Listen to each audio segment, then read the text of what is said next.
Hi everyone, it's Moj here. You may have had me as a presenter from Push for a session recently. If you haven't, then the idea of doing these videos is just that you can get some key points anyway of what we talk about. Today, I'm just going to talk about this idea of making a life, not just a living. And the word's just.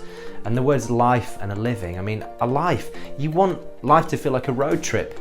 It should be about the journey just as much as the destination. It should feel like a road trip as opposed to a tube journey where you're stuck in there with other people. You don't even get to decide the route that you're going if you think about it on a tube journey.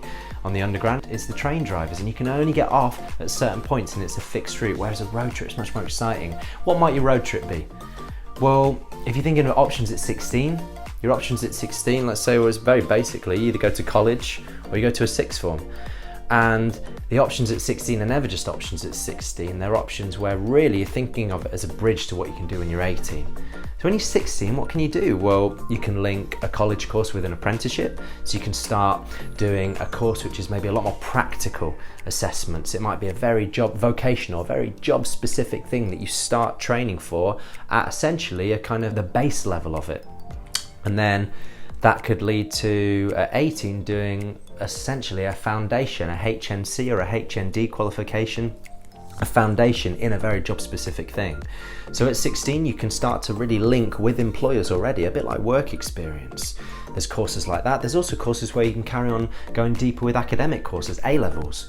So you might be looking at BTECs, which are more of the apprenticeship side, linked with employers at a college. You might be looking at academic things also at a college, things like your languages, history, philosophy, things like that, maths, biology, so all the other sciences.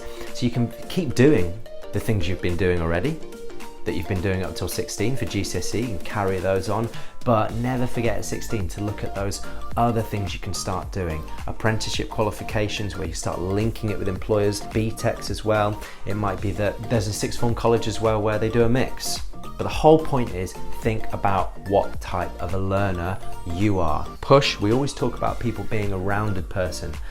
And one slice of being rounded is obviously your qualifications. You need to make sure the qualification is also accredited. It's what that industry wants from you. So always check what type of qualifications an industry needs from you. And also maybe what you had to study before you were 16 to be allowed to have a gateway to studying that next thing. But at the same time, the other slices are just as important. The other slices are things like your attitude, your behavior, your personality. And your attitude, your behavior, your personality, you need to think about those things, what you want from life, the type of person you are, the type of learner you are as well, how you get good marks in things, assess it. If you're very good at practical things, great. You might think, well, if I always get good marks in practical things, and I really like the idea of focusing on a job specific skill, you might be more suited to a vocational course more at a college. But if you're loving the academic side and challenging yourself up here, then you might stick at a sixth form where your school gives you that option, or you might go to a sixth form nearby and study more of the A-level route. But always be thinking about your personality and this idea that you develop roundedness through the place you choose. So it's never just the course on paper. What is that college or what is that sixth form? What is it like? What are other things that they got, opportunities they can give you, building links with really inspiring people. So say people who can mentor you or industry professionals who can come in and speak to you or even be part of the course. If you do things like health and beauty as a course, there might be that it's linked with the local salon or the local hairdressers, or if it's mechanics, it might be that it's linked with an industry, a company nearby, and they come in and actually help run some of your classes and they offer you the work experience as well. So always be thinking, what are the wider things a sixth form or a college or a sixth form college, whatever they call it, can offer you as a person. Think about the extra clubs and events and activities you can get involved in. Think about your welfare.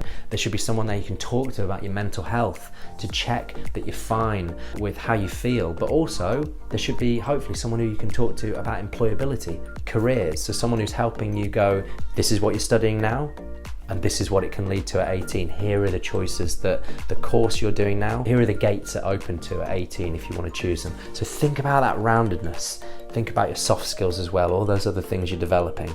So things like initiative, problem solving, teamwork, creativity, empathy, being able to just be around humans and understand them. These are all things you want to consider, never just the name of a course. So guys, that's my advice. Whatever choice you're going to make at 16, remember, develop that roundedness.